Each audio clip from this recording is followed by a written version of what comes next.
All right. Hello and good morning, everybody. It is a bright and early Sunday morning for me over here in the good old Texas. Hope everyone is having a great and wonderful day. My name is Paladin. Welcome to Paladin's Archives. If this is your first time here, welcome. If you are returning, welcome back. Today, I am going to be continuing talking about how to be a great dungeon master. This is the third. Hello. This is going to be the third video out of three. Oh, wait, this is the third video out of so many to come. And today we're going to be talking about my favorite topic, which is how to master learning skills. Now, for context of who I am and what I know up to this point, I have been a dungeon master for 11 years, going on 12 now. I have been doing it professionally for about two years now. I've a full-time streamer. I create content. I've published my own book as well. Currently working on another book with two other authors, Chaotic and Writer, Lion. And I also do this professionally, so I GM professionally. Before all of this, I used to work in the field of neuroscience. I used to teach. I used to be part of a national board. I used to also go to international conferences for stroke. I don't do any of that anymore. But I did get a lot of certifications, and I had to work very, very, very hard for the position that I did have back then. I had just as many letters after my name as I did in my full name, actually. So there is a lot that I do know in regards to learning. And even before neuroscience, I was a professional musician. I used to play the saxophone in the military, in the Marine Corps specifically. And that is in and of itself a huge task to master an instrument. So there is a lot that I've experienced over the years in regards to learning skills and how to learn it well. A lot of failures and setbacks as much as successes as well. And so I would think that, I know a thing or two about how to master the art of mastering skills. And so as we are venturing forth on our journey to be not only just a good dungeon master, but a great dungeon master, this is going to be one of those lessons that are very foundational to, well, just about everything. I mean, we ourselves are the person that is learning these things, and so it is essential to know yourself. And so the first part of this lesson is to really have a good understanding of who you are as a person. I think the Greeks have a maxim. It's know thyself, and that involves many things, such as like your personality, your flaws, strength, and also to know where your potential lies as well. And one of the major things that I learned over the years in teaching people and also learning myself is that, we really don't know ourselves as well as we might think. And it's a bit humorous to think, so at least I would say, to think that we might not know ourselves as well as we might think. But it's like we sort of have to adopt this sense of humility in observing ourselves. Like, it's like watching a stranger and asking ourselves questions like what kind of person would say these types of things, or what does it mean to react or feel in this type of way, and really taking a good look at our own selves in order to get an understanding of who we are and why it is that we behave and react the way that we do. And so, I think that there is a bit of relief in knowing and understanding that, like, in the reflection of looking at some of the deeper, maybe even as well, the deeper and darker parts of ourselves, that there's also relief that we also don't really know what our truest potential could be. And that could be a relief for some people. And I think that on the road to discovering who we are in and of ourselves, we can see that image of what we are truly capable of a lot more and a lot more and a lot more as we kind of go through life. And so uh, today is going to be a lot about unlocking that potential, or at least starting yourself off on the road towards unlocking your potential, and of course, basing it all around game mastering. So it's going to be a lot of talking about understanding how to understand yourself, and also concentrating on what things to look at in particular as we kind of go forward on our path to be great and exceptional game masters. And I think that one thing that I really want to touch on is that to be exceptional really does mean to be the exception, which means that you're not necessarily doing what everyone else is doing, because then you're just the norm, right? And so it does mean having to put more effort than everyone else. But nowadays, it's actually easier more than ever to get ahead of the curve of most people. It just takes a little bit of effort to just get that much further ahead than a lot of people. And then in terms of trying to get ahead of even people that are in the same space doing the same thing, it's just a matter of volume and efficacy in the things that people are doing, and how quick people are able to learn skills and pick things up, and also a network of people that they can learn from. And so there is a lot that goes into mastery, more than even just knowing yourself.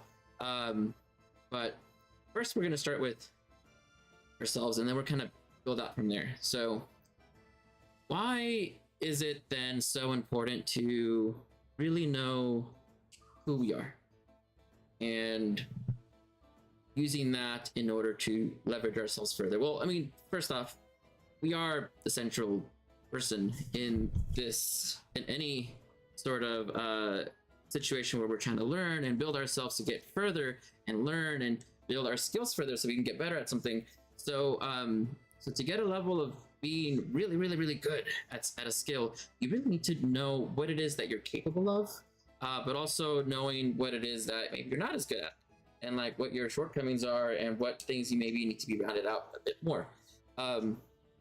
So I would say that the first step really in going towards that path to know yourself is to really is to monitor yourself very, very closely. I at least once a week, I sit down and and I just think about what it is that I've done in the last week or even that day. And it's almost as if I'm looking at my own life through like a third person perspective, and really sitting down and questioning why it is that I did this. Why is it that I acted in that way? What does that mean? Or what is it that I can learn from that? Like, is that getting in my way in any way? Or is that helping in my goals? And also, what does that mean in terms of like who I am? And am I okay with that? And if not, then what do I do going forward? And so there is a lot that we can really learn, even in just watching ourselves. And if you are a person that streams, then definitely go back and rewatch your live plays and see how it is that you talk and how you engage. You'd be surprised how much more different you behave and move and speak than what you think. I remember looking through a lot of my videos in the past, and I'm like, do I really sound like that? Or like, wow, I can't believe that I say or like, or I have that many pauses in my voice. And I have gotten better at that, looking at my own content and trying to make sure that I am watchable and of course entertaining. And it is a process, and it definitely, we in and of ourselves are very, almost a little bit self-blind to the things that we do. So it is almost imperative that we put a lot of effort in trying to have a good grasp on what it is that we are, what it is that we do, what it is that we stand for, our morals, our ethics, all of that, and really getting a solid foundation on ourselves. The second thing I would say from there, in terms of like dungeon mastering and D&D specifically, is to really look at and focus on the things that you are most interested in. So things like, like maybe you really like playing Minecraft. Maybe you like certain video games. Maybe you like Lord of the Rings. or some show that really just runs in your head rent free, or maybe it's something you haven't done, or maybe somewhere you want to be, maybe someone you want to be. And in particular, I think that everyone is really, really, really good at one or two, three, maybe four or five things that you're really exceptional at.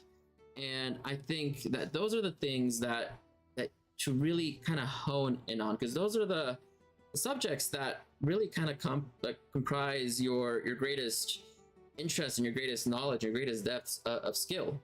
And so, as I had said probably in a previous video, the things that you know how to do and that you have a lot of practice in are what ultimately kind of come together and make up your GM playstyle. You get a lot of references and a lot of mechanics and story from the things that you already know, like in culture, and also the things that you have a lot of interest in as well. Also the things that you don't have interest in. And so whatever it is that your unique set of skills is, that's the thing that when you put it all together really makes you and unreplaceable to an extent, right? And so I think that one analogy to kind of put this in perspective is that in Texas we have a Whataburger, and let's say that I was gonna go out there and I'm gonna make the best Whataburger like restaurant that exists, right? Well, Whataburger already exists, and so I'm probably not going to be that successful trying to copy something that's already there, because it's already got its own establishment with its own people.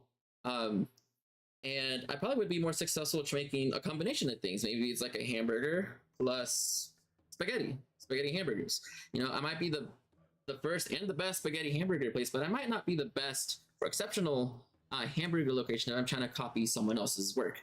Another good example of maybe like our limitations is that we're not all born to be like exceptional basketball players either, right? Like if I wanted to go out there and I wanted to be the best basketball player and I wanted to get into the basketball team on the national team, I'm probably not going to make it. I'm not very tall. I'm not built to be a great basketball player. Even if I trained for like 20 hours a day, if I just didn't sleep for years, I probably would never make it on the team compared to someone else that has a natural disposition towards those kind of skills. And I think that there has to be a sort of understanding or acceptance that, you know, there's just some things that we are born better to do, and also that we're not born as well to do. And so, you know, me being a short guy, probably not going to make it on a basketball team. Maybe someone that's a lot taller will be a lot more likely to get into those kind of into those kind of environments. So that you can kind of reference that for many other things. And so like for example, like I myself have a very good brain for just coming up with random stuff, and I think a lot of that's just kind of related to ADHD. And so I can very quickly synapse a lot of ideas and put it together in order to generate something completely random and completely awesome for GMing and storytelling. And so that's kind of how my brain works. And I also have a very unique sense of being able to learn things very, very, very quickly. I think that's also because of, you know, ADHD, especially when things that I'm interested in. So, but whatever it is, you know, maybe someone else trying to do what I'm trying to do on a daily or even a weekly basis, might not succeed as well, or maybe they might to a certain extent. But all that to say that there's certain things that we in and of ourselves that we could probably do really, really well. And everyone's got at least one or two things that you're exceptionally good at. And I think that those are the things that, when it comes to Game Master, the things that we probably want to put a lot of focus and doubling down on, and also trying to round out our weaknesses as well, the things that don't come naturally, so that we encompass a really good set of skills. Because whenever you even bring up one foundational skill or ability, you kind of bring everything else up too, to get a much better foundation of what it is that you're doing, and also being able to produce and create things that maybe you couldn't have before. And so as you learn these other skills and as you increase your depth of knowledge across many things, at least I have seen that I tend to have much better idea generation, problem solving, and being able to create things that I probably never would have been able to make if I didn't learn this one specific fact, maybe about anatomy or physiology. Hello, Tito Bush baby, good to have you here. I love the emoji. That's a very cute emoji. My name is Paladin. I am currently streaming, talking about game mastering and how to master the art of mastering skills. But yes, continuing on though. So doubling down on your strengths is really what's going to make, I mean, a lot of people really stand out and really pushing into that niche. And that could be sometimes really hard to find. I know that for me, it kind of took a long time for me to realize that the things that I'm really good at are being able to put random stories together, and also having a propensity to work really hard and really long. Hey, Fenix, good morning. Hope you're doing well. And also thank you on the compliment. Thank you. Yeah, I really love these sunglasses. I had them for forever. They're really cool. Thank you. So all in all, what I'm trying to get at is that everyone's really good at a few core foundational things that are just really you. And that's the thing that you're really, really good at. And trying to incorporate that into game mastering, depending on what it is, might be really easy, might be really challenging, or it might not be applicable at all, or maybe it is. And so I think that there are a lot of different depths of knowledge and skills and out there that really anyone can know. When you really put those things together, you can really make something unique. And every dungeon master that I've met has always had something unique or different than each other. Of course, people being very different from one another. And so really trying to dig into those niches that just make you is really one of the core foundational things, one of the best things you could do at the beginning, to know where it is that you can put a foot on and be comfortable with. And so, and also knowing what you're not comfortable, what you're not so good at is also really good as well, because then you know the things that you might have to work on some more in order to round yourself out as a really great dungeon master. And so after that, I would say that the third thing that at least that I would do in trying to learn who I am and trying to get a good, well-established foundation of myself is to really sit down and having an honest conversation with myself. And it's almost like, and you really gotta want to know the answer to some of these questions, because it's like if you were to go to someone that you loved, that you truly loved, and you were to talk with them to try to help them with their problems and really listen to them, and to listen without judgment, without shame, and of course referencing yourself, and to ask yourself the bigger questions of who it is you truly are and what it is you want to be. And this can be an exceptionally difficult conversation, because again, you really truly would need to want to know what the answers are, and sometimes the answers might not be so great. Like, why haven't I gotten up to this point, or what are the things that I'm doing that are preventing me to get to XYZ? And it can be a very wildly uncomfortable conversation to have, even with other people, much less ourselves as well. And really looking into what it is that what my beliefs are, what are the things that I do know, what are the things that I might not know that I don't know, which are some of the hardest questions to answer. But regardless of what it is, it's really a way to understand what it is that we might be doing to kind of almost damage or get in our own way of whatever it is that we're trying to learn or achieve to. And that can be, again, it's a very hard thing to do, because humans, people, they're very, there's a lot of self-bias, confirmation bias as well. And people have a very deep psychological function to be able to create very elaborate, I'll say excuses in lack of better words, or maladaptations to things that maybe to kind of justify certain things or certain other things, and having a lot of cognitive dissonance. And that can be really hard to really work yourself through. And I would say that some of the hardest parts, especially in the things that I've had to kind of get over in my path to becoming a really great dungeon master with things maybe like interpersonal things relating to certain skills, is to not only look at the greatest parts of who I am, but also look at the parts that are not that great, or maybe the things that I didn't handle as well, and really taking ownership and responsibility and saying that, that I did that. And that could be a hard thing to swallow for some people.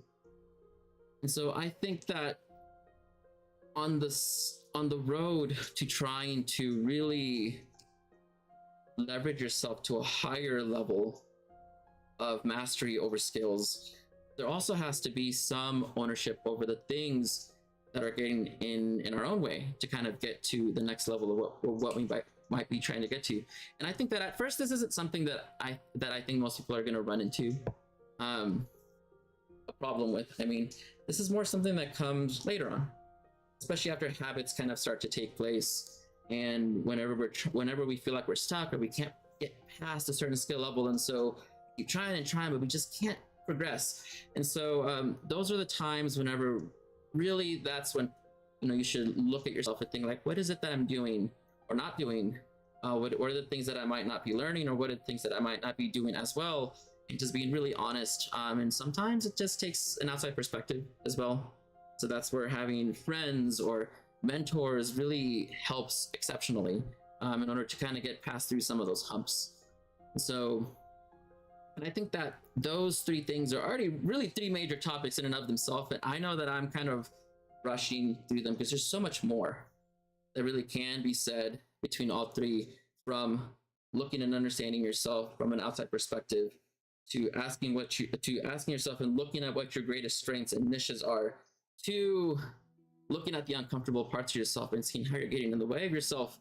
And then the next part, the fourth part, is what I call it the Dungeon and the Dragons of life. Dungeons and Dragons, haha. But it's a little bit too serious and big of a subject for today. And so I think that I'm going to push that towards Mastery Part 2, because really what that part entails, and it's a massive conversation that I would really want to put a lot of time into talking, is talking about the greatest challenges of life and how that can affect us. And so that's a really, really big conversation, and too big for now, especially for a second lesson. So that's something that's going to be talked about later. But moving on. So going past now and away from learning who you are and learning who it is that you are and what it is that makes you tick and what it is that you can offer as a game master. One of the best and easiest ways that anyone can accelerate their skills is to learn from other people's 10,000 hours. And so what I mean by that is that they say that it takes about 10,000 hours to master a skill. And if you're wondering how long that takes, that's about 17 and a half years if you're spending about 10 hours a week between running games and also prepping for your games. And so that is a really long time. And so someone like me that does this full time, I did the math this morning, and so I spend about 4,000 hours a year doing this. And so I reached that amount in about two and a half years now. But I've been doing this for 11 going on 12. And to give you some point of reference of something that I have also seen and calculated, is that on Roll20, I have 17,500 hours on Roll20 between making maps, running games. And I also have, with 2.5 years of being an entrepreneur, I have somewhere between 2,000 and 5,000 between streaming. And so I definitely don't feel like an expert at all by any means in this field, even where I'm at now on Twitch and on YouTube. But it is an immense, and I do mean immense, amount of work and repetition and challenges and learning that someone really has to undertake to get to that point where they can truly call themselves an expert. And those 10,000 hours can be very painful. And so it's easier to learn from the pains and the pitfalls and the mistakes that other people have made as they're talking, either through things such as this, like this live stream, or their YouTube channels, or content that they made, or even books, on how you can accelerate and get past some of these things and even evade them entirely. Because nothing hurts more than having to make a big mistake or a big or going through an event that really leaves a bunch of scars on you, and it can suck a lot. It's like getting punched in the face. Doesn't feel good at all, and that's how it feels sometimes when you're having to go through some of these situations where maybe your game falls apart because of something that you did as a game master, or maybe you put all this work and effort in and no one shows up. And so these are things that could happen and do happen. And there are many videos that talk about about various dungeon masters experiences that they had through life in GMing. And I think that if we were to look for places like, okay, so I'm going to learn from other people's 10,000 hours. So where exactly do I go to find this information?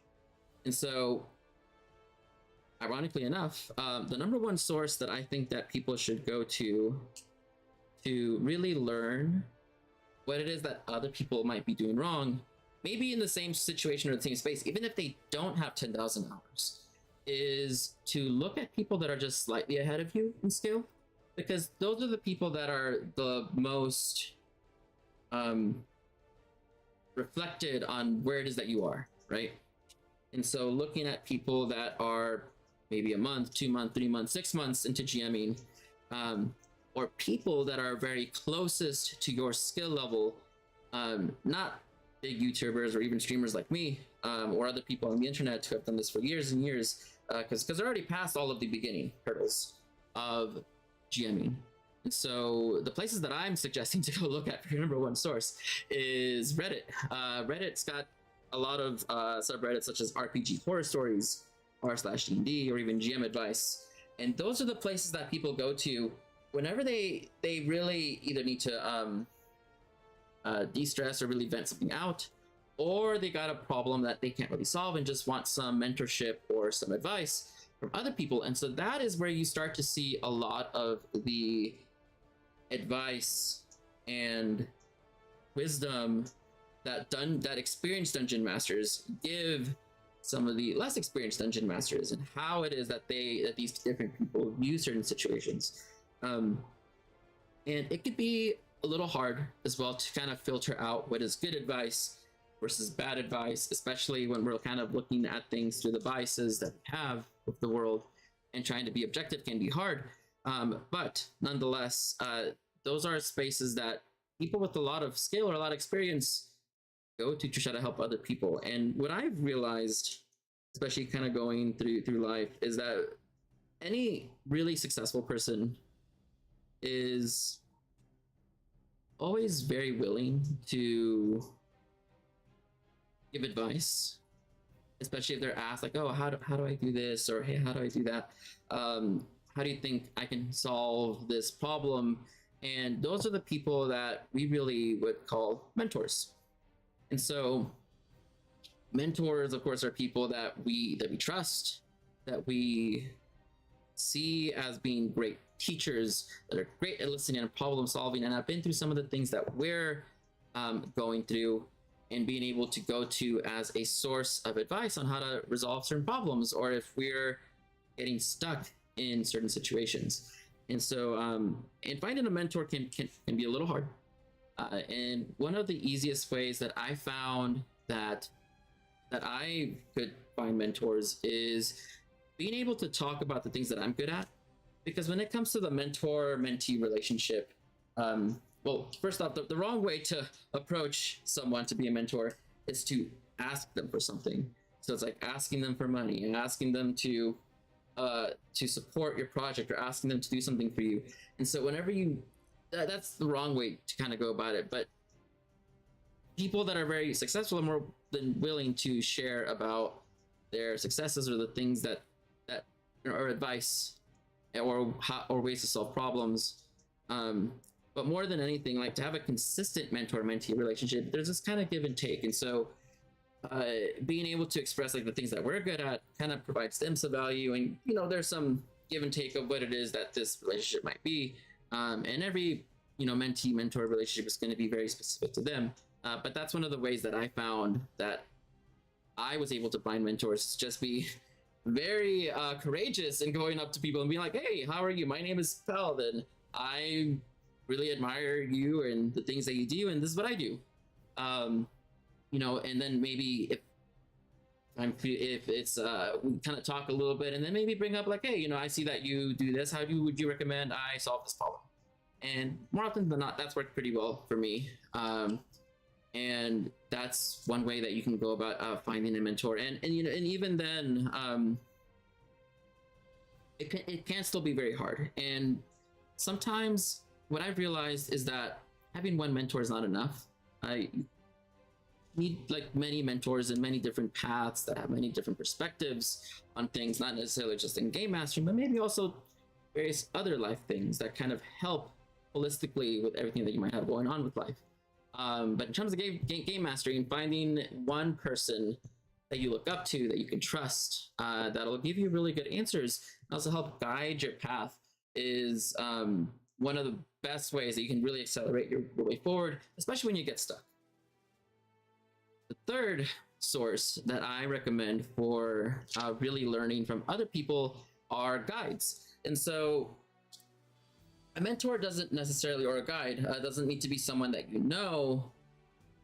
that you actually know or have access to, but it could be someone on the internet like Ginny D, right? She's amazing.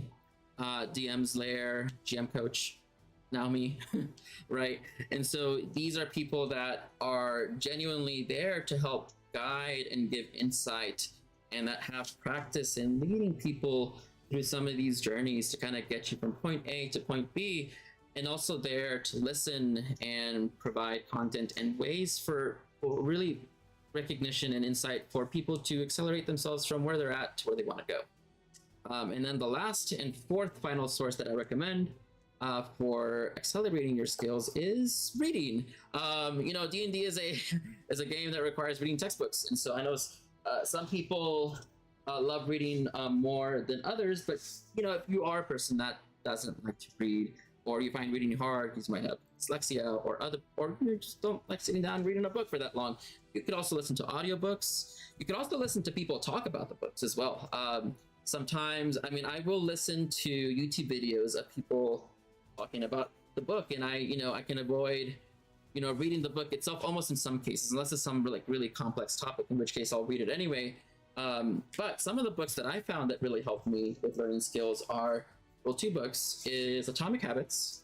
And so Atomic Habits is by James Clear, and it is a book that talks about how 1% changes compound over a long period of time. And if you really think about it, if you make a 1% change, like 1 times 1% is going to be like 1.1. Well, 1.1 times 1% is going to be even more, and it just incrementally goes up more. And so what happens is that over a long period of time, those small little increases that you get in the skill really compounds, and then you're getting bigger leaps and bigger leaps in your knowledge and your depth by having a lot more that you can draw from, and being able to use your skills in ways by collectively bringing them together and then making something new.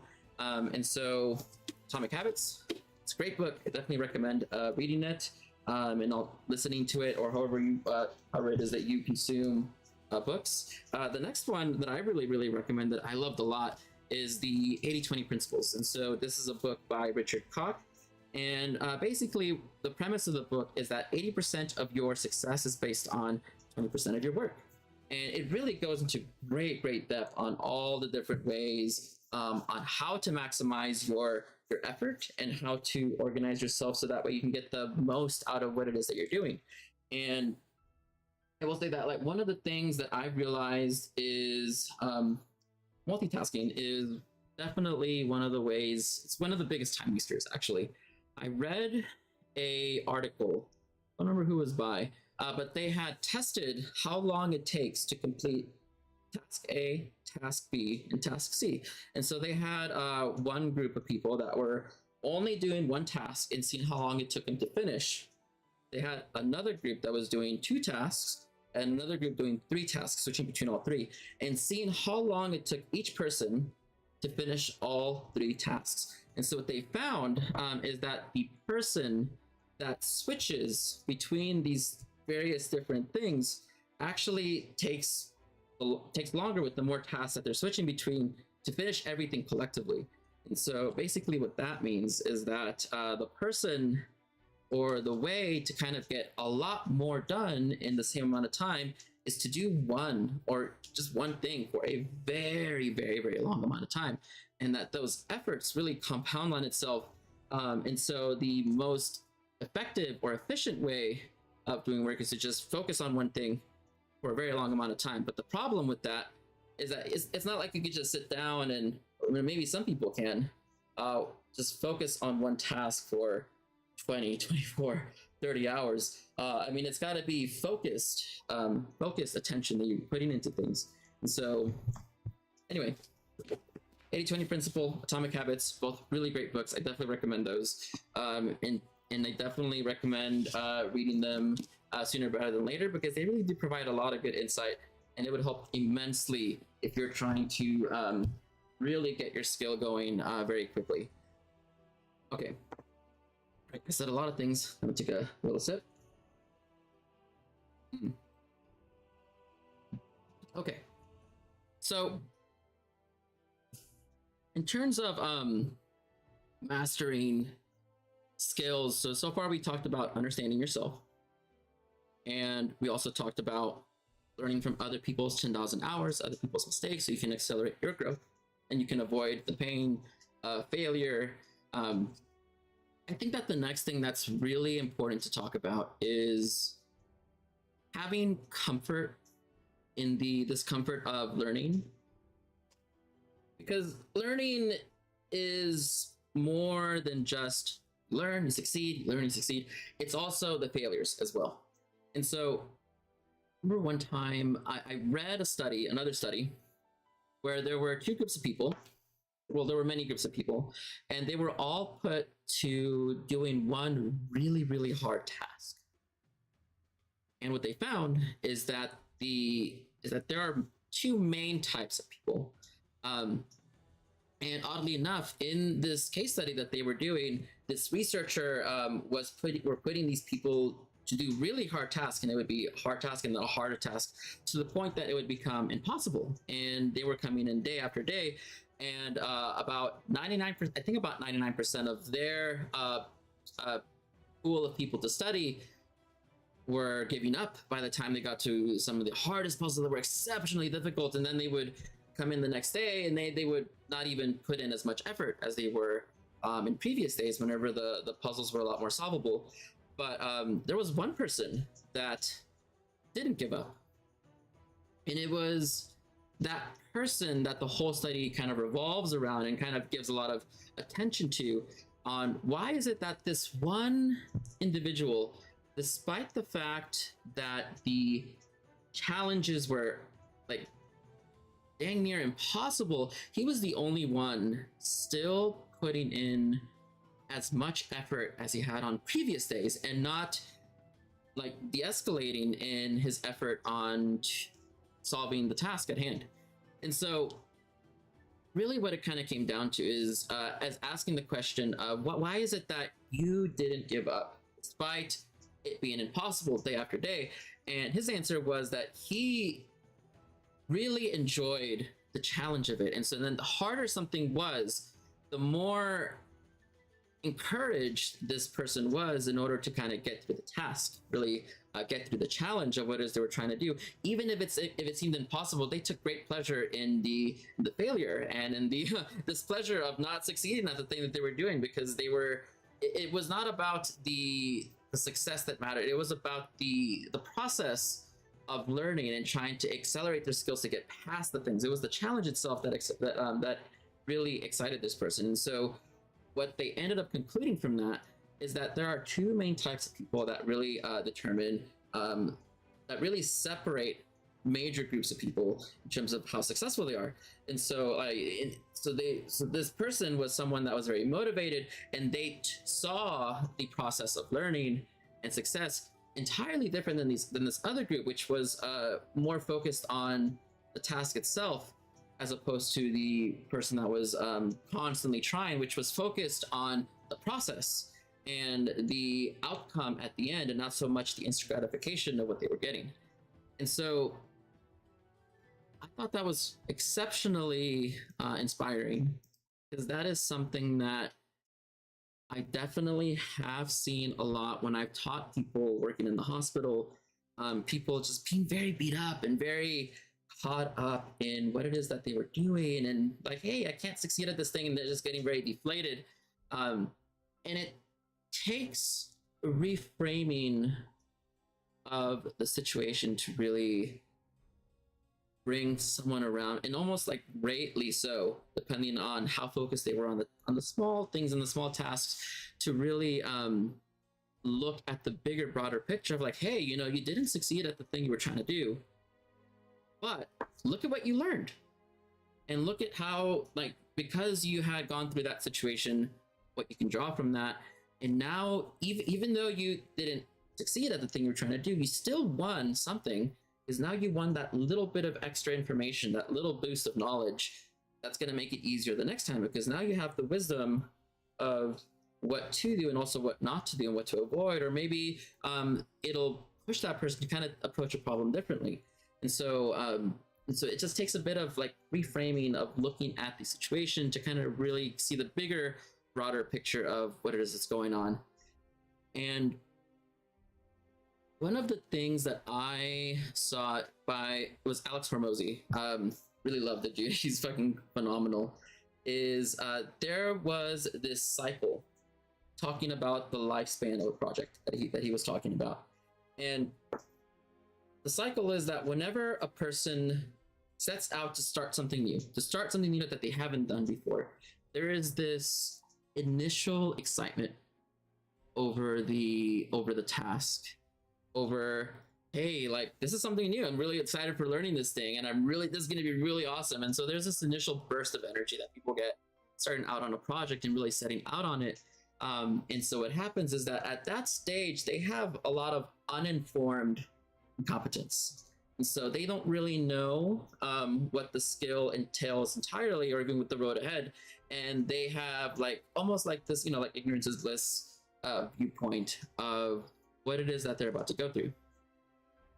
And as they start to go through the process of learning and doing things, they start to see, of course, a little bit more of the process and what it entails and the work.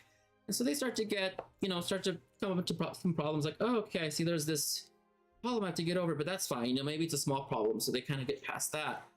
And then they start to encounter more of these challenges or obstacles of what they have to surpass in order to get to the next level. And as they go through this second part of accelerating their skills, at the very end of the second part of the cycle, that's when a lot of people give up. And it's at the beginning of the third part that people look at what looks to be like a giant mountain, because they have a lot more knowledge or depth of knowledge of what it is that they have to learn or really grow to get to the point of maybe not struggling as much, or maybe to be really, really good at something. So I call it the Reaper's Climb, or the Pit of Despair as well. And that is where a lot of people were quit. And that is the part where people really need to double down even harder to get through the period that's really hard, that's really long, because it might be weeks and months for them to see just small advancements in their skill before they reach a new level. And then even then they have to climb even higher to get to a point where they're really, really good and they're not struggling as much the thing they're trying to do. And what happens at that point is that a lot of people will drop out of the cycle when they could have just, kept on pushing on through, especially if they're like 2 or 3 years in, and they'll start over and do something entirely different. And with that, you're having to start over from ground zero with something new.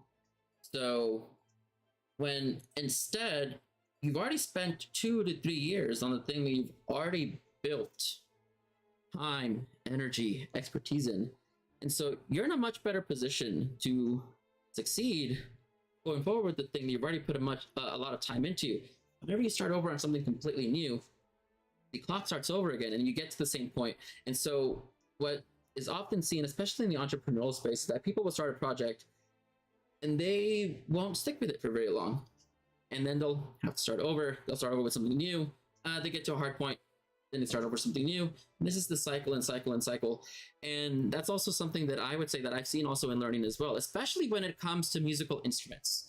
A lot of people will get to the point where they are okay at it and they'll kind of stick there. But whenever they want to get even better than that, they quit because they realize how monotonous and how long it takes to master learning playing even one instrument. And I remember that I was at the Navy College of Music in Virginia, Norfolk, Virginia. And I had gone in straight after high school. I was an all-state saxophone player here in Texas, like the tenor. I love the tenor. Surprisingly enough, I don't like jazz as much, but anyway, that's beside the point. I really like the classical stuff. And whenever I got to the School of Music, I had my ass kicked. Not literally, but metaphorically, because I had never been taught by anyone up through high school on how to play the saxophone correctly. And so I had a ton of really fucked up, really messed up habits on how to play the sax. And it took an immense amount of work in order to undo 7 years of bad habits in order to put good habits in place. And I struggled a lot. I struggled a lot for the entire time that I was in the military with playing the saxophone. I learned immensely. I learned how to be a really good saxophone player, but it took having to look at myself and also my bad habits and acknowledging like I need to put in the work to undo what I've done. And I say this as a form of caution as well, that the things that we do are very habitual as people, and they're things that we either taught ourselves or people taught us, but they're the things that we know and that we do, and it can be very hard to undo those things. And so if you're watching this feature or even now, be very lucky. Look at your point as a point of advantage, and I think that it can be very daunting to look at a skill or looking at how much work you have to do to get to a certain point that you want to get to, and thinking like, God, that's a lot of work. You know, that is an exceptional amount of hours, time, commitment, challenges that I have to go through to get to that point. But also, you know, another way of looking at it is like, I'm at a point where I am going to have the easiest time learning something correctly and not having to undo my work later and having to go do the work twice. And so if you're watching this, got to this point of the video, which thank you for watching so far, take solace in the fact that if you're like a brand new GM, that you are sponge ready to absorb everything in, and that you have every chance and opportunity to really grow and build your skills really well from the get-go. And so definitely don't cut corners. Like, definitely do everything you got to do correctly in the way that you have to, so that way you don't, you know, develop these bad pitfalls or habits that, you know, will get in your way much later. And it can be really hard to know what those bad habits are, but as we're kind of like going through the series, of course, I'll talk about them, about like, you know, do it this way, maybe not so much that way, or even how some things might be misunderstood, or even could get in our own way. But anyway, kind of continuing on, I think that it can be very frustrating to do something time after time after time and feel like you're not getting anywhere. I know that for myself especially, it can be very hard for me to identify, like, am I getting better? Like, am I really getting somewhere? And that could be a very disappointing. I get very disappointed with myself. Like, dang, why am I not as good as I can be by now?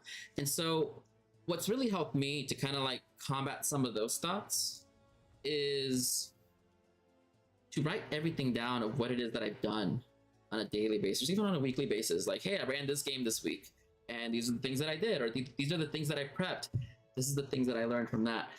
Because as people, we have this intrinsic system within ourselves where we see something or get to know something or are in a situation, and then we seek to evolve and want more, or we seek to expand ourselves even further. And so it's like even though I'm starting at level 0 or level 1, then I get to level 3. Once I'm level 3, I want to get to level 5, and once I'm at level 5, I want to get to level 7. Once I'm level 7, I get to level 9. So what I mean is that the line it's gonna keep getting pushed further and further out, and so it can be very easy to like forget what it is that we've done up to that point as we kind of gain our skills. But if you write it down and then you look back at the things that you've done, you realize that you've done a lot more than you really thought you did.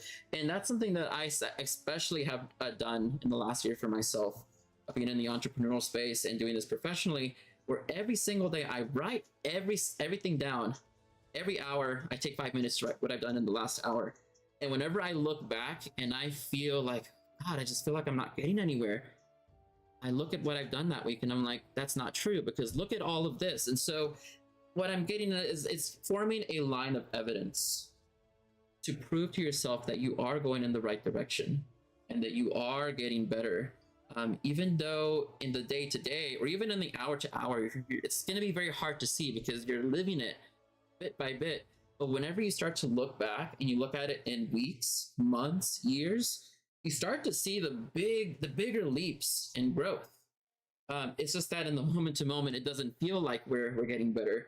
And even for some people, and myself especially as well, as I've kind of committed months of time into learning something, to other people, it'll seem like I learned it overnight. It doesn't feel like you learned it overnight at all. And so definitely writing it down is something that really helps a lot, especially with things like imposter syndrome, which I definitely have had before, because I just feel like I don't deserve to be at the spot where I'm at, or I just don't have proof that I'm really as good as I think I might be. And, I don't want to seem arrogant. Like, I don't want to overinflate my skills, because that also could be problematic as well. But part of being humble and having humility is not only knowing what it is that you are, bad at or as good at, but also acknowledging what your strengths are at and where your skill truly is at. And it is okay to say like, hey, I'm really good at these things, and then mean it with evidence, right?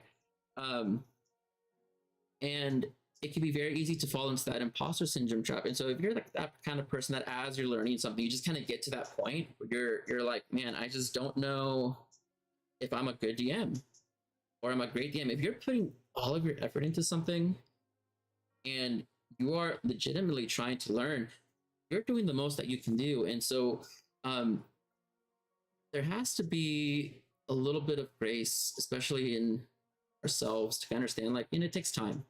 It's a lot of time, and it takes a lot of trial and error sometimes, and also effort and failures to kind of get and accelerate past these higher skills to get to a higher point. And sometimes part of that imposter syndrome can also be impossible goals as well. And so setting things that are not realistic. And so then it's a matter of like, okay, well, if this is a really huge goal, then what I might do or might say to someone is like, hey, well, that seems a little bit hard to do within your capabilities. How about we break the step a little bit further down? And so something that I can kind of refer to is when I used to work in neuroscience in the hospital, one of the things that I kind of help with is rehabilitation. And whenever I help specifically or specialize a lot with people that had strokes, and having to teach someone how to brush their hair or put on their clothes again after they've been an adult for 40, 50 years, it's very frustrating. And to them, it might seem like an impossible task because they can't move their arm as well or their leg. And so it's a matter of like, okay, like this might seem like an impossible task right now. So if you're not able to maybe put on everything, your shirt, your pants on, then how about, just lifting your arm up? You could do that, right? So like trying to break things down to the most fundamental part that they can achieve. Because one of the things that I've seen that really doesn't work is putting a challenge in front of someone that's too big and then failing and then failing and failing and failing, because it might take that person like 2, 3, 4, 5, 6 months to get to the point of being able to put the shirt on their own, but they could put up their elbow or put up their arm. That's something that is very possible for them to do. And then there is a sense of like, yeah, I'm making progress because I'm achieving the smaller part of something. And so that also could very well be an aspect of imposter syndrome, is just that, maybe the tasks are not within your capability of skill. And so maybe it takes breaking it down even further. And so that's another way to combat it. But anyway, moving on.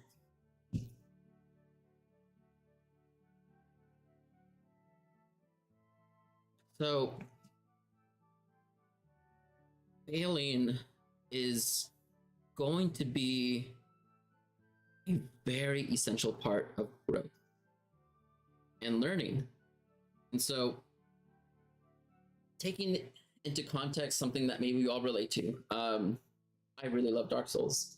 I really love Dark Souls and the Elden Ring series too. The Soul series in general. It kicks your butt again and again and again and again and again, and I fucking love it. Sorry, I'm a really competitive person that really likes the challenge of things, so really sets me on fire.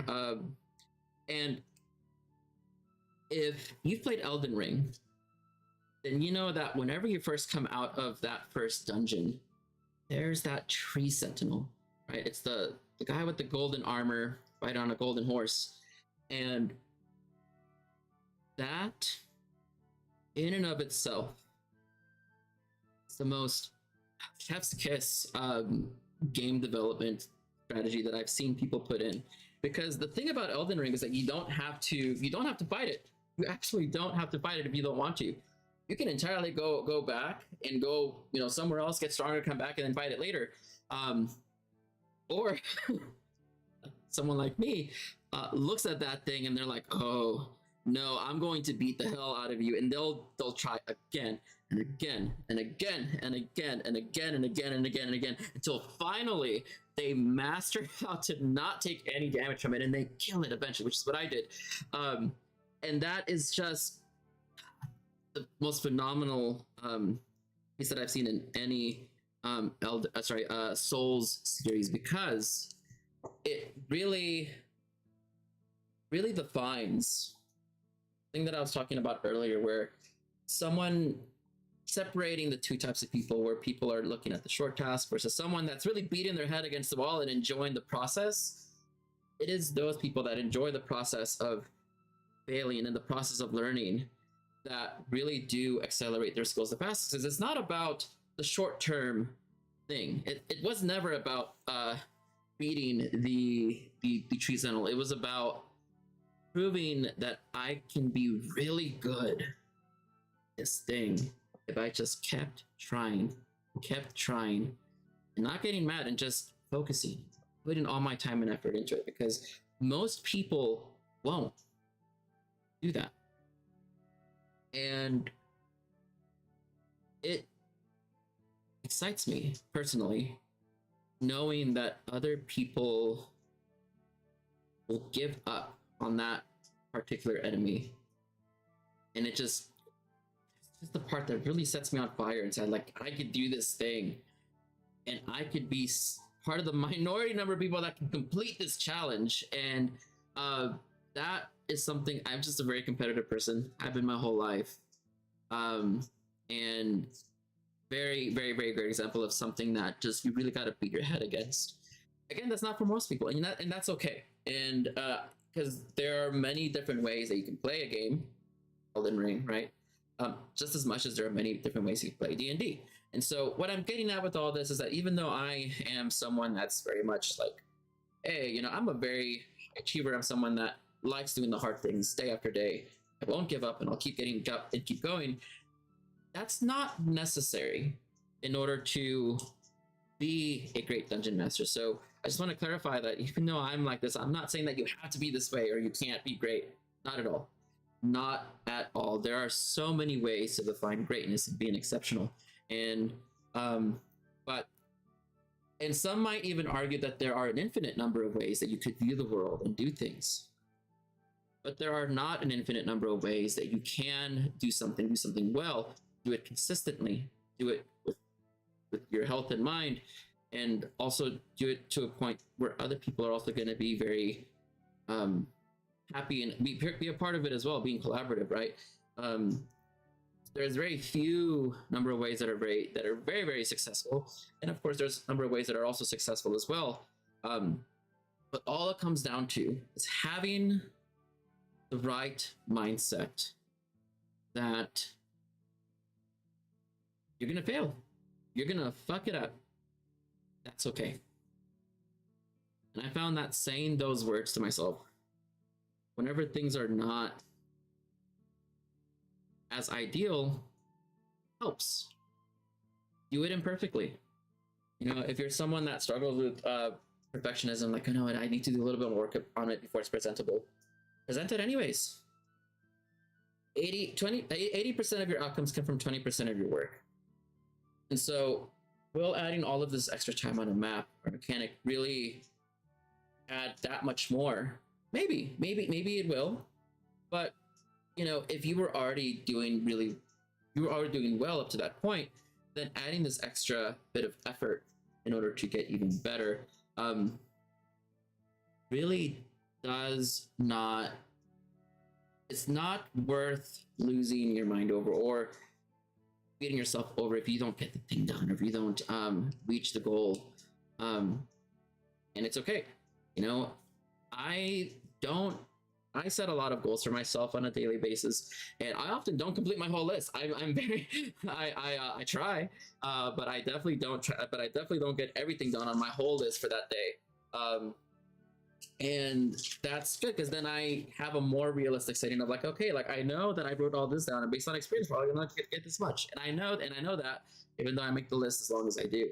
But nonetheless, failing at something or not succeeding on the task, it's not the same mindset as saying that you are a failure.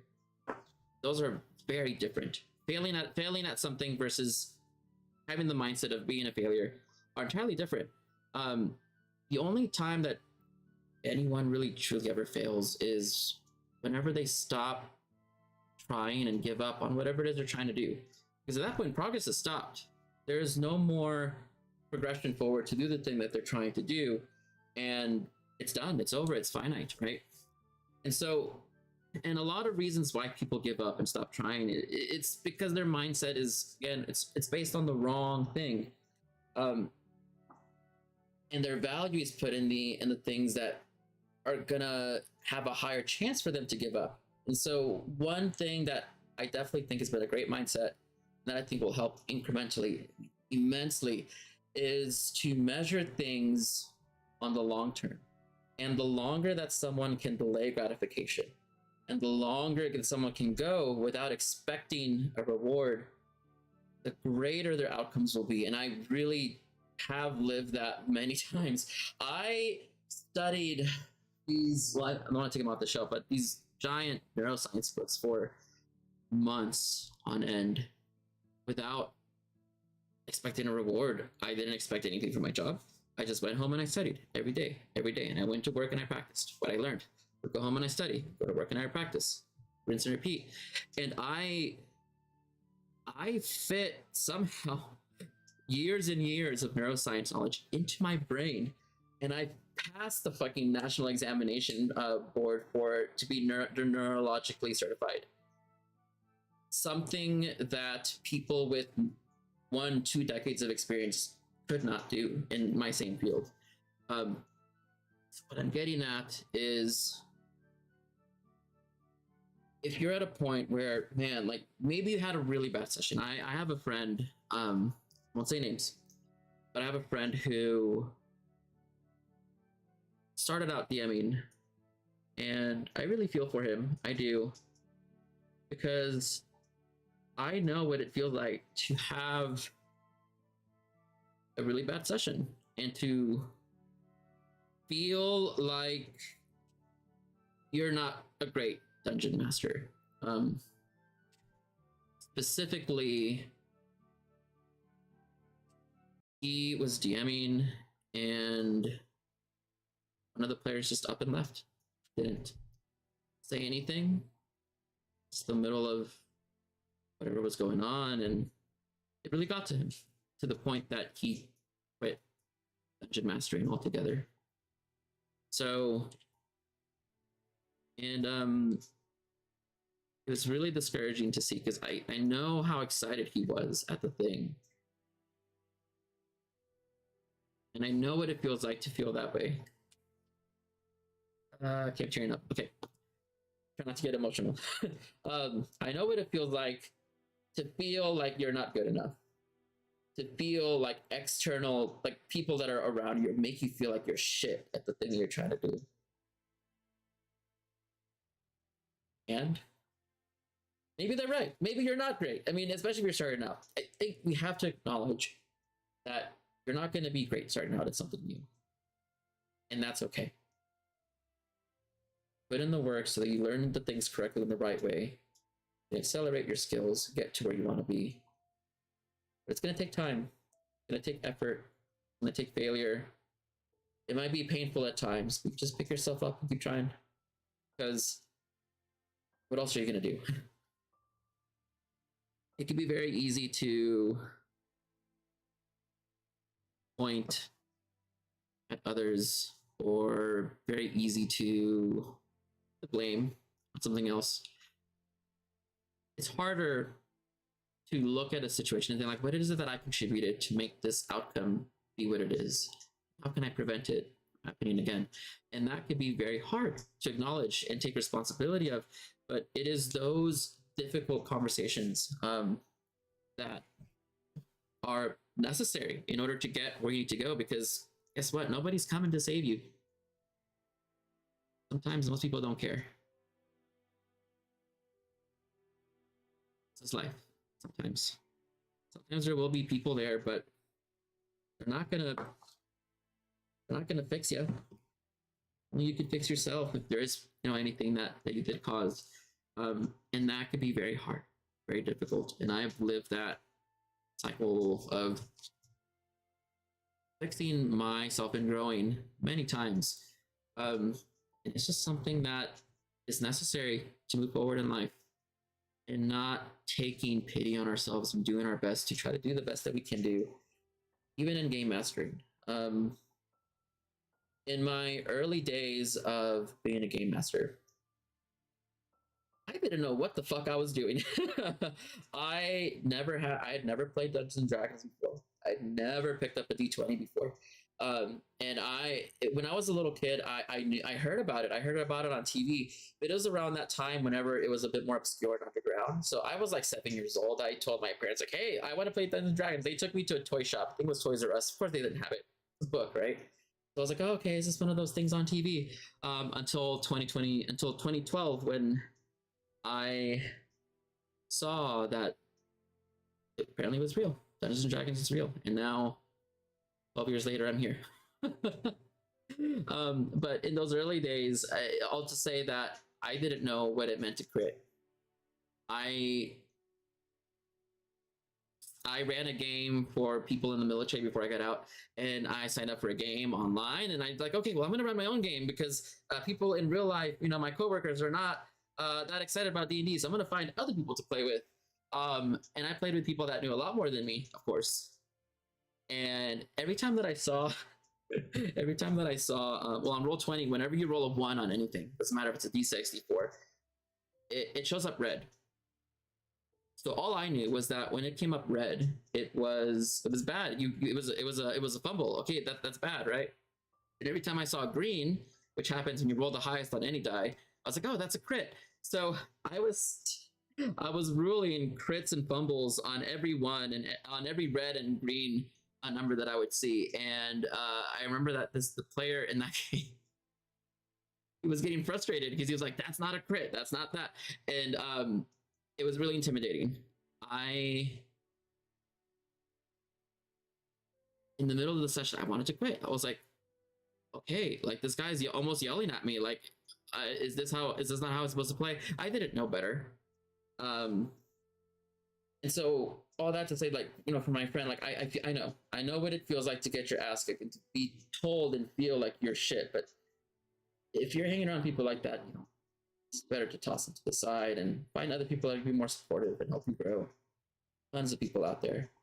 And if you are a player that has played one or two games and you happen to have a really bad group, because whenever people are looking for games, looking on Roll20, looking on Reddit, looking whatever they can find in order to get into this game, they have this hype and excitement, this expectation, and they get a dungeon master that isn't mindful about, this is a player playing D&D for the first time, and it's meant to be their first time. And they stop playing, and it's just that is what really gets to me. And so that happens to you as a player or as a dungeon master. Don't give up. Happens. Find other people, better people. There's tons of amazing people out there to play with. A lot of really amazing players. But the only time you ever really truly fail is when you give up. So just keep at it. Keep going. And then one day you'll get maybe to where I'm at. Running, streaming, talking about how to be a great DM, right?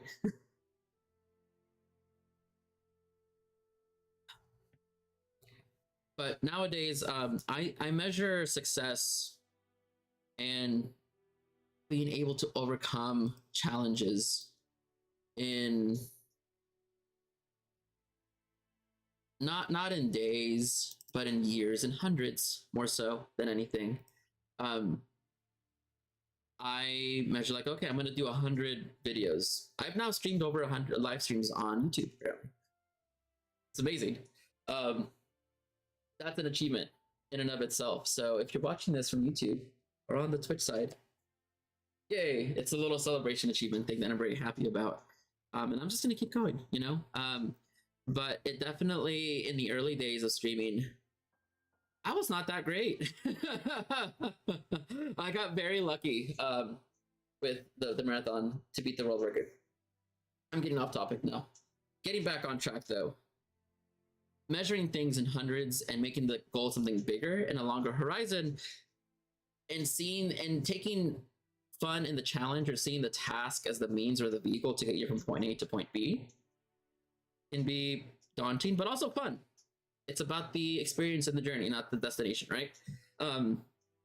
And one example of that is I made so many maps on Roll20. 17,500 hours. I'm not even exaggerating about that. Today I wanted to pull some pictures from Roll20 to kind of prove a point, or really show what I mean. I hated making maps on Roll20. Back in the day, I didn't have Dungeon Draft like I do now. Incarnate didn't exist. I had to put everything by hand. So I want to show what it is that my progress looked like way back when I started DMing.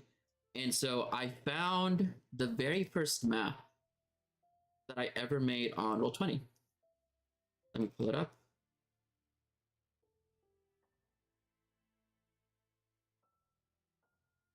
So let me find it. Let's see.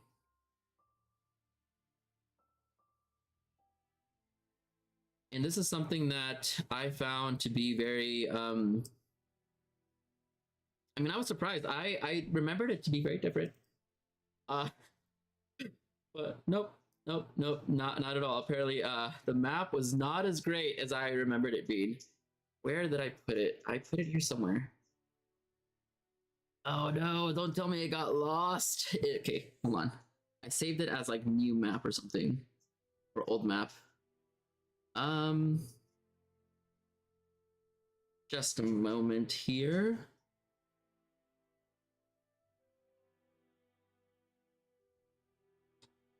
Interesting. Where did I put that map? So it is around here somewhere. There it is. First map.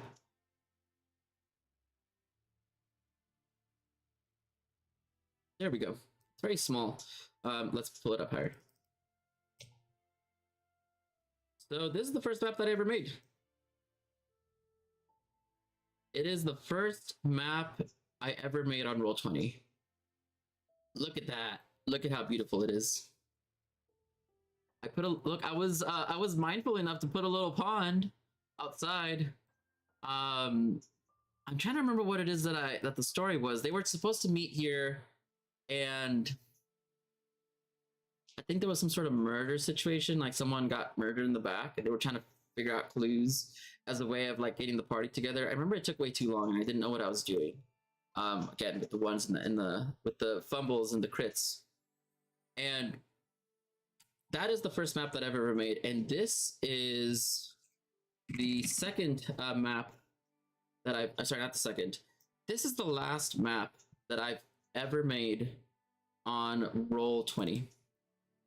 And I want you to see what it looks like to go from absolutely shit, like amateur, like never done it before, to what it is that you can get to if you put in time and effort and learn. Here it is. Found it. So this is the Crystal Forest. It is a map that I made on Roll20. Everything that you see there has been placed piece by piece, by piece by piece by piece, and that took months to make. It was not just one map, it was like 6-7 maps. There were 6-7 levels, including an underground river as well. But in the time between the one on the left and the one on the right, I learned from someone else on game design, on level design, on design and art standards, and how to increase the quality. You can see the stark difference from one to the other.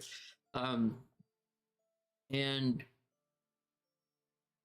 that's what 1,000 hours looks like, the difference from one to the other. As simple as it might seem, from one to the other, it takes a long time. And I got to the point recently where I actually applied to Roll20, the Roll20 marketplace, to be able to sell on their market and sell the adventures that I make now. And Roll20 sent me an email that they wanted me to prove that I have the basic understanding of how Roll20 works. And I said, oh, I got 17,500 hours. You sure that's not enough? They said, no, we need a campaign. And so I sent them all my campaigns, and I sent them images of my maps, and they're like, you're in. And so I got accepted to sell on the Roll20 marketplace. And I'm really excited about that, because I'm going to sell Gob's Petulance, which is an adventure I've been working on for a while now. And it's going to be up on there in the next month. I'm really excited about that. So yeah, achievements. So I have been talking for a little bit. So before I continue on with the rest of this lesson, I'm going to take a small break just to give my voice a little break, get something to drink, and I'll be back. So taking a 5-minute bio break, and I will see you guys after a short break. See you soon.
right, I am back. Hello. Um, okay, so let's continue right off where I left off. So I was talking about. Let me go back on my notes here. I was talking. So far I've talked just covering the major topics here. I prepared extensively for this. Understanding thyself, understanding yourself, and how to do that. Um, Learning from other people's 10,000 hours. Comfort in the discomfort of learning, success and failure. And how, and oh, that's where I left off. So the next part that I'm going to talk about is how to engineer the perfect learning environment. Perfect learning environment. How to create a learning environment that is very suitable for you to grow and continue moving yourself forward, especially as you're going through the trials and tribulations of being a great dungeon master, and creating an optimal learning environment that involves understanding your personal preferences, your needs, and the nature of what you're learning. Of course, in this case, being dungeon mastery. So, first, learning how to learn. Meta learning is definitely a very useful skill. A lot of these things are things you've probably heard many times: sleep, diet, exercise. Those things really do help immensely. Water helps a lot, right?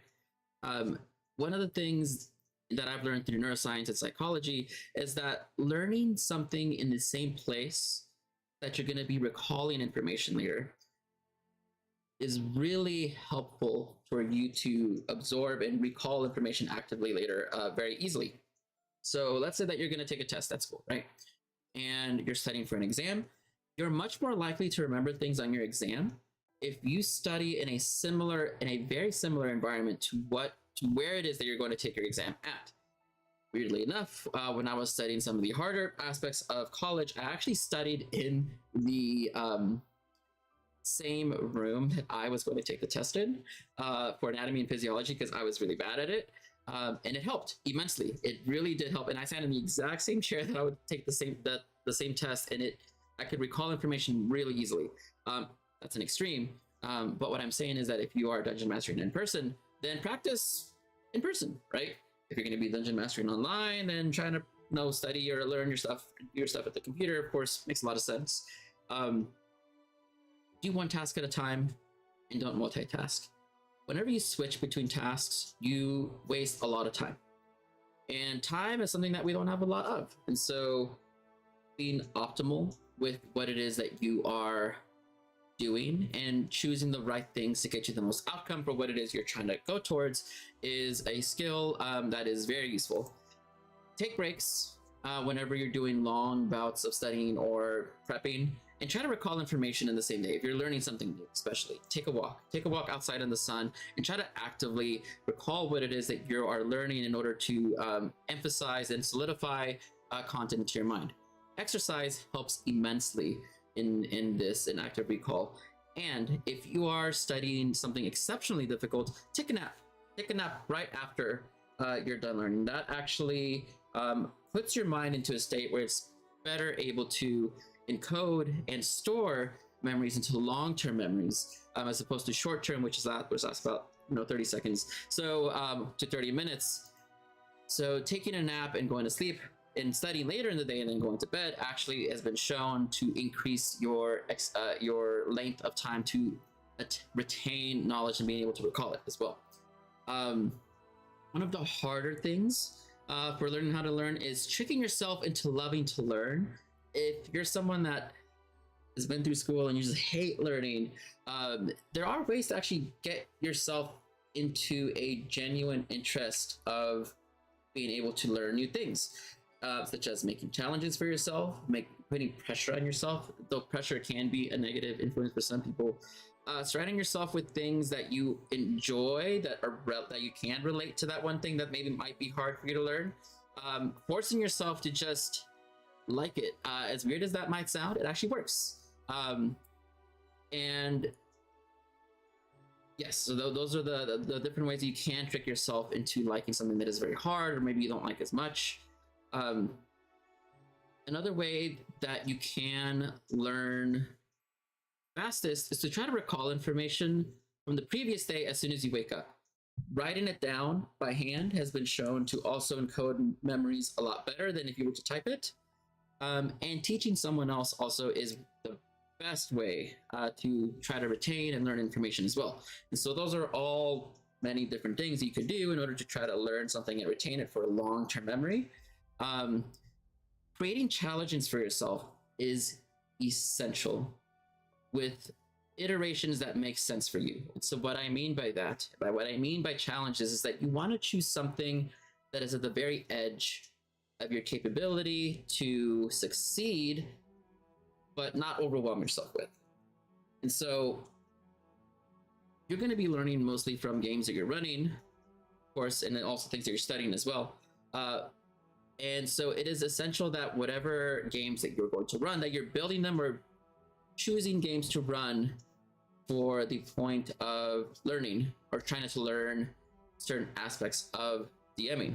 So at first, I would suggest, especially in the beginning stages of learning DMing, is to switch and hop around between different groups of players.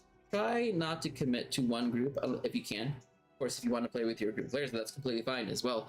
But at least for the first 6 months, maybe up to a year, try exposing yourself to as many people and as many ideas as possible. You'll find that there's many different types of people out there, many interests. A lot of them, might fall closer to you as well. And you also can meet a lot of people to potentially be your mentors and also be players for a potential long-term campaign later on. Try to play through every tier of play. So like levels 1 through 4, 5 through 8, but not consecutively, but maybe maybe for this 1 month I will play level 1 adventure. For the next month I'll try level 5, the next month will be level 11. Try to play in every major tier of play so that you know what it feels like to play in these different ranges. So that way you can get a wide experience of what it is and what it's like to run monsters in level and also adventures and combats at those various levels, and how to prepare for them as well. After that, I would definitely try the different types of ways of playing D&D. Play by post, West marches, one-shots, mini adventures, marathons, play by yourself, you as the DM and the player. And finally, a long-term campaign. So what I mean by long-term is getting through like tiers 1 through 4, starting at level 1 all the way up to level 17. And that is going to take time. I think it took me about 3 to 5 years to get to that point. And it was a lot of fun. It was like lightning in a bottle. And it was the best D&D campaign that I ever had. Surrounding yourself with people that are in the same mindset as you, but what you're trying to accomplish, is also really good, so that you can accelerate your ideas and your skills with people that are going to be supportive. And definitely people that you can have around you whenever maybe things are not going as well, right? Our mentors are people that are going to pick us up and be very supportive whenever things don't go well, and being able to empathize with whatever it is that's going on. And lastly, the last way to kind of engineer the perfect learning environment, to write it down, reflect, and keep trying. If you fail, get right up on that horse and don't throw anything away. Look back at things that you've made last week, last month. Compare yourself to yourself in the previous day and see how you've advanced, and see what it is that you can do and improve and make better. One of my favorite projects that I like doing every now and then is taking something that I've made a long time ago and refining it to make it absolutely stupendous. I fucking love it. I've done that a couple of times with maps from Roll20. But continuing on, practice makes habit.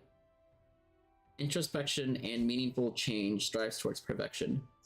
So, hello Bilbo, welcome to the stream. I used to play saxophone in the Marine Corps a long time ago, and I had never had a lesson. I had gotten into the Marine Corps band, and I had my ass kicked. It took me a long time to grow out of bad habits that I had formed that I didn't even know were bad habits. And so what I mean by that is that whatever you practice in your GMing is what's going to be your routine. And so be very careful or mindful that, or be open to trying something new or something different. Um, and you might find that trying these new and different things are going to enrich your capability to GM better. As you open yourself to more experiences, you can take in a lot more information, especially if you are exposed to different ideas from different people. And that is one of the quickest ways in order to accelerate your growth very, very, very, very, very far.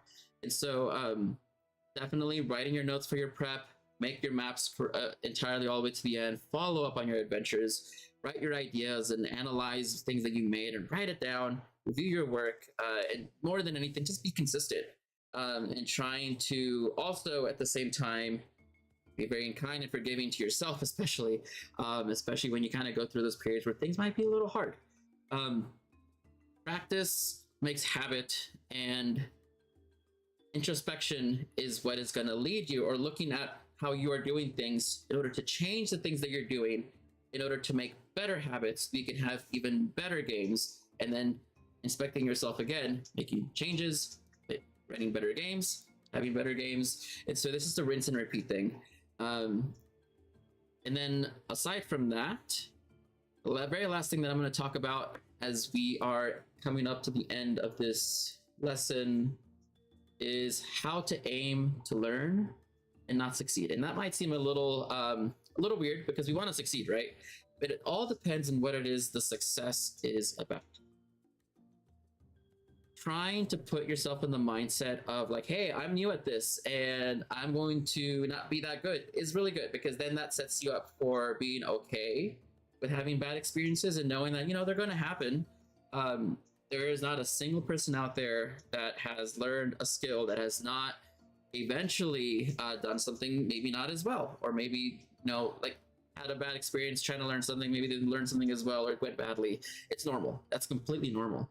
And so setting yourself up with tasks that are within your reach of skill is very essential. And there are some people that can stretch themselves to do really high goals in a really short amount of time, but if that's not you, then just be mindful to take short steps, take small steps, and know that the goals is in the months to years and not in the days to weeks, because it's going to take you a long time to build those skills, and that is completely okay. It takes a long time to build up 10,000 hours, 17 and a half years if you're doing 10 hours a week. So give yourself time and a lot of space and a lot of grace. Go into your projects and games with yourself in mind, that you are doing this as much for yourself as you are doing this for the players. It's also about your fun as well. It's a game, If you feel like you're just having a really bad, arduous time, then take a step back and look at it and be like, okay, well, what is it about this game that's bothering me? Something that I'm doing? Is it something about the dynamic of the players? And then adjust from there. Realize that you want to experience a lot of, or at least get past a lot of these beginner challenges very early, and that the more time you put in, the more volume you put in on some of these things, especially the things you're not so good at, the sooner you'll be able to surpass them and then move on from them, and then being able to reach into your untapped potential of being a great and exceptional dungeon master. And whenever you do start going into campaigns and running sessions, go into it with a couple of goals in mind. Of course, what it is that you're trying to get out of running this particular adventure. Did you maybe implement a new way of running a map? Maybe you learn some game design, or maybe you're going to try a different way of, you're going to try some different voices, or maybe some different personalities. Maybe you're going to have a different way of explaining the story, or a different genre you haven't done before. Whatever it is, go into it with something in mind of what it is that you're trying to improve with. 1% improvements really do stack and compound over a long period of time. And so, and just a little bit of preparation really goes a long way. Even just 5 minutes before my sessions, I always take time to get out a piece of paper and I write down the 4 things that I want to try to get to in that session. And And I really it kind of helps me lead the direction of the game. So that way we have a direction of where we're going, and if it goes off the script, that's completely fine too. But at least I'm at least a little bit prepared so that I can have direction of where to take the players and having a story set in mind of what to do. And if you go into something or anything, like if you go into DMing or any skill or any situation, um, with only intending to succeed at running that one session, that is completely fine. You don't have to always prioritize learning every single time you run something. It's completely okay to just relax, have a good time, and don't feel bad if you don't happen to hit your marker, or whatever it is you're trying to do for that session, because you're only going to be shooting yourself in the foot, making yourself feel bad, and it doesn't feel good. I mean, what's done is done. You just have to look at it and learn from it and move on and move forward. But also, if you don't learn anything from your sessions, that's okay too. It is okay to be present and to be there, laugh and play, because the point of playing a game is to have fun. And so if you are watching this series and you are at a point where it's taking you a long amount of time to kind of get to the point of getting to the next level, it's okay. It'll come with time and a lot of experience and repetition. And sometimes it does take weeks to months of doing the same thing to kind of see the different parts that you might not know quite yet. So with that said, I think that is the end for today. Thank you so much, those of you that came by to watch the stream. I really enjoyed talking about meta learning, or how to master the art of mastering skills as fast as you can, or as well as you can. I see that there's not many of us, so I'm not going to do a raid, but if there's any people that want to ask any questions, by all means, completely open book. I'll wait a second or two to see if anyone asks anything. Oh my god, I run 10 games a week. Let me see. Oh my god. I run 10 games a week. 3 to 4 hours a game. That's like 40 hours a week. 160 hours a month. 1,920 hours a year. So it's going to take me a total of 5+ years to hit 10,000 hours. Or yes, it does. It takes a long time.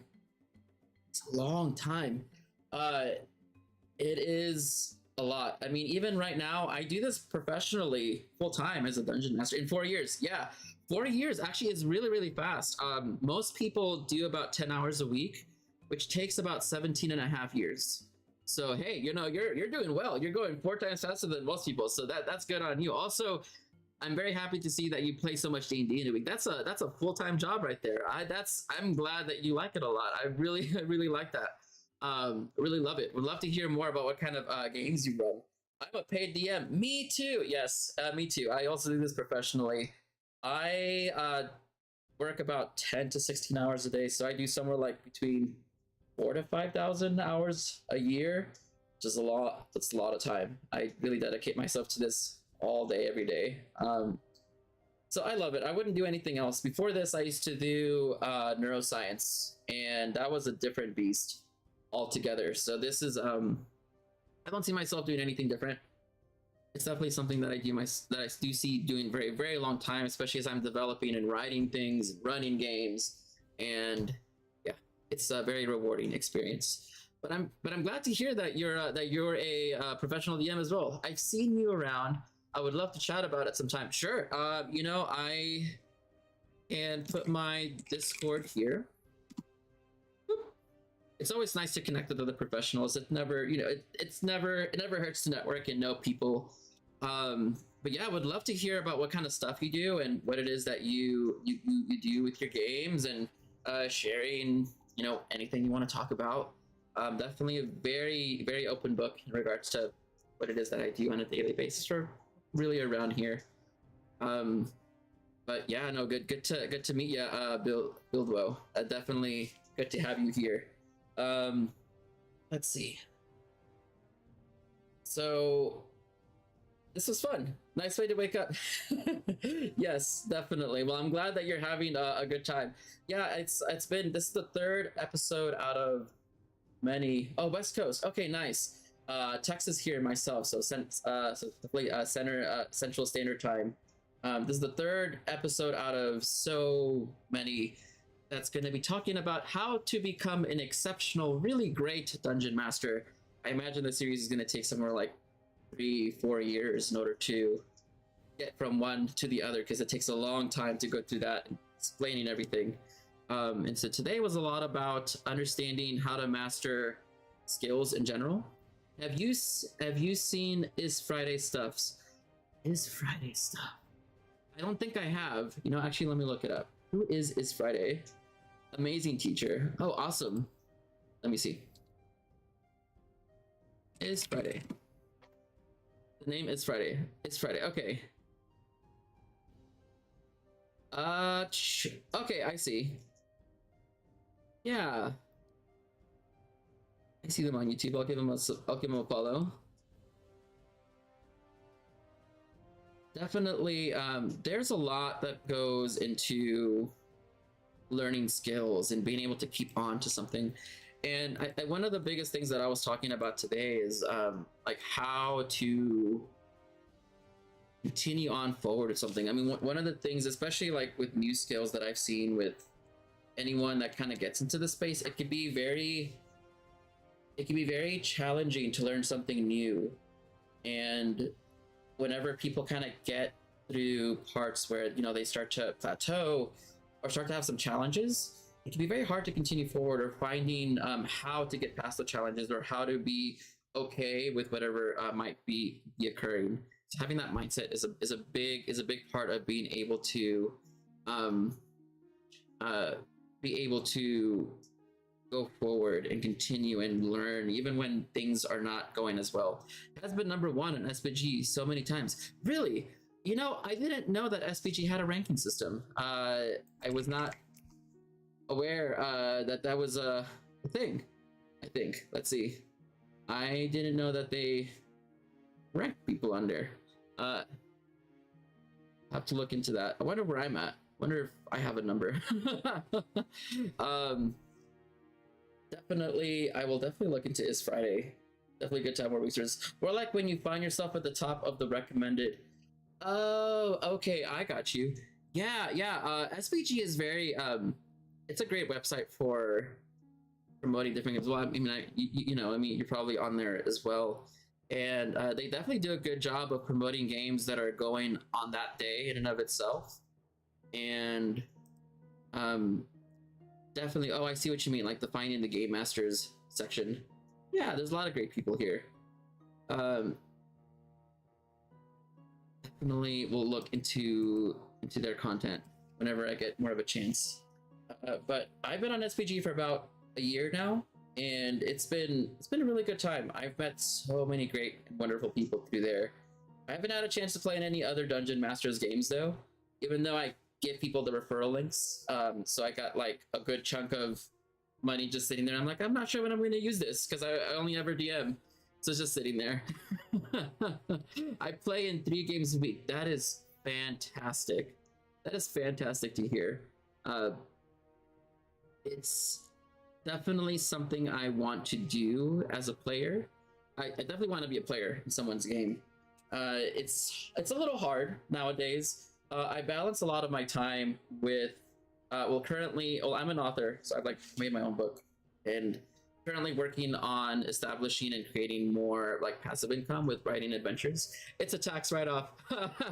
Yeah, that's true. That's right. It's a business expense. And what was I saying? So I'm getting a lot more into the space of writing adventures for people and having them made available on Foundry, and I actually got accepted by the Roll20 marketplace to sell on the marketplace. So I'm really happy about that. And so I make assets, and I'm almost done with my book called God's Petulance, and I'm writing a book with 2 other authors for a setting and West Marches module book, and also making software to make running West Marches a lot better. Thank you, and the congratulations. I got 17,500 hours on Roll20. So when they asked me like, we just want to make sure you went on basic knowledge, I'm like, here, let me show you everything that I've done. And they're like, okay, yeah, you're definitely in, buddy. And yeah, I started off on Roll20, and I love the website to bits. I was showing people earlier like what it looks like to start off completely just, like never played D&D before. And this is the first map I ever made. And so that map on the left is the first map that I ever made on Roll20.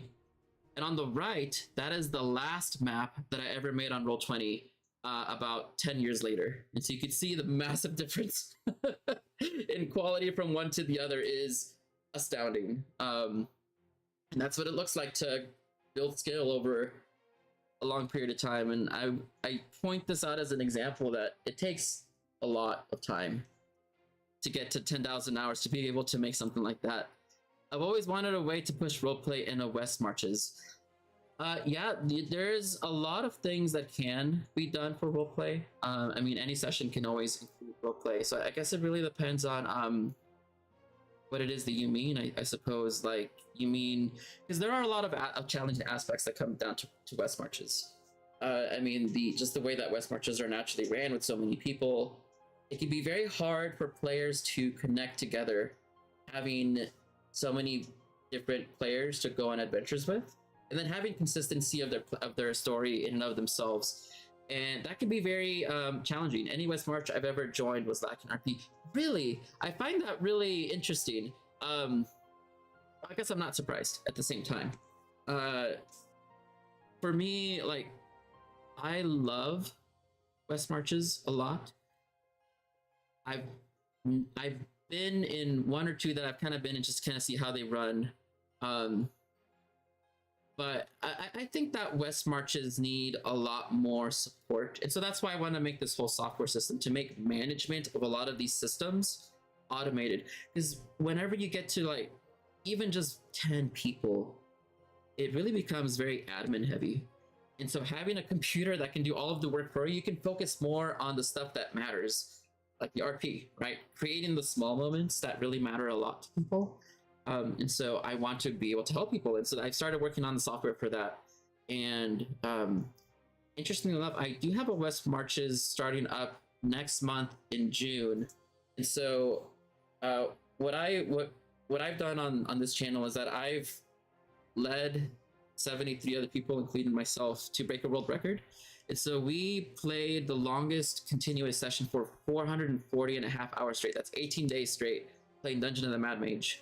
And it was a lot of every 4 hours, there would be a new set of players that would take over from the old ones. And I've done that 3 times, 3 marathons where I played many, many, many days. And I've learned a lot. Because it kind of played almost like a West Marches, where they were either taking over on the same characters or had different characters they were trying to bring in. And it is a lot of management, and it's a lot of work. Let's see, for sure. I've had a West March Kingdom Builder type game I've had for a while. That sounds fun. Hey, well, if that sounds fun, you could definitely join us. We're going to start on June 15th. It's going to be every other week. And so you don't have to join for every time that we run it. And the whole point of it is that between this summer and next summer, building a bigger and wider base of dungeon masters and players so that we can run the 4th world record marathon next year and play a massive adventure for hopefully like about 20 to 30 days straight. And it takes a lot of people. It takes a lot of people. It could be anywhere. Well, our last marathon in the winter was Baldur's Gate Pre. It was Descent into Avernus. It was really cute. It was a lot of fun. And we played, I think 12 days. So it could be anywhere from 70 to 200 players, and then like 16 to 30 DMs, which is a lot. And so just trying to think of the consistency, trying to keep lore between so many groups over so many days when there's no break. It's just back to back to back to back. It's a challenge. And so it's from those experiences that I kind of had a lot of ideas on how to make a West March system and how to make it effective. And so I am really excited to get it built, established, and made, so that way everyone can have all of the software and have these really awesome West Marches, because I feel like that's something that we really need. it's something that I see people want to do, but it's just the administrative tasks of it are just very daunting. It can be very hard to run a West Marches and have it continue. A lot of the problems that I've seen are a lot of churn, and by churn I mean there's like a lot of player in, player out, or dungeon master in, dungeon master out, and a lot of that's based on like loss of interest from not being able to have a consistent group, or feeling like the world is a little bit disconnected. Also, depending on the dungeon masters as well, the world can be ran many different types of ways, and it's those political structures that sometimes get in the way of the game a bit. And it can be very hard to have a very consistent world that continues forward with the same lore, with the same story, the same mechanics, and even having different groups running at the same time and trying to bring that information together can be very challenging. And so there are ways that it can be improved, but it really does require making a software. So that's what I'm going to do. I'm going to be doing that here in the next year, starting it in August, and getting it done in the next year and a half. And a lot of that kind of came based on, well, Forge doesn't like West Marches as much, Living Worlds as they call them. And there were a lot of barriers that I had with trying to get one set up through Forge. And so I was like, okay, so I can't really do that. So I guess I would have to make my own system. But then it kind of evolved to like, well, if I'm going to do that, I might as well just fix all the things that are very, problematic for a West Marches to have. So I'm really excited to make that. I have my own Python coding that I use for my games on Monday. So I have a horror West March. Okay. Humans try to settle the Fae when a portal opens up in a major city. Think the Gold Rush or Avatar, the blue one. Ooh, I love it. That sounds like a really good concept. Humans try to settle the Fae. Yeah, I can only imagine the interactions between the Fae and the humans. There must be a lot of, Fae drama, as there always is. Gotta love the Feywild. Right. Well, I think that this pretty much is gonna be the time up for me. I've enjoyed talking to that. There's a lot more people watching now, but I'm gonna be getting off now. If you guys aren't already following the channel or subscribing, feel free to. I stream for the Dungeon Master Academy every Sunday. Yes, was good chatting with you. Yes, and Bilbo, I hope to talk with you soon. Definitely join my Discord. Add me on Discord. I'm very easy to reach. I will put my Discord link again, just in case didn't catch it earlier. There we go. Everyone else is also welcome to join. I stream Rapinathic on Monday nights. It is a very lethal, old school campaign, and it is and I made Python coding where the viewers are the 7th player, and they're able to interact with the game by using milk magic. It's very fantastic, very fun. And I'm also streaming my first adventure that I'm publishing on Saturday evenings, Gob's Petulance. Oh, the story was amazing.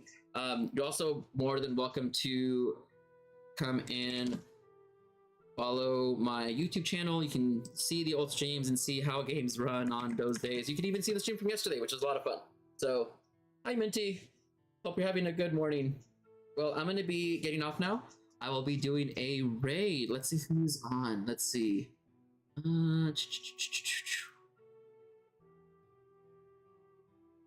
Raid. Let's see.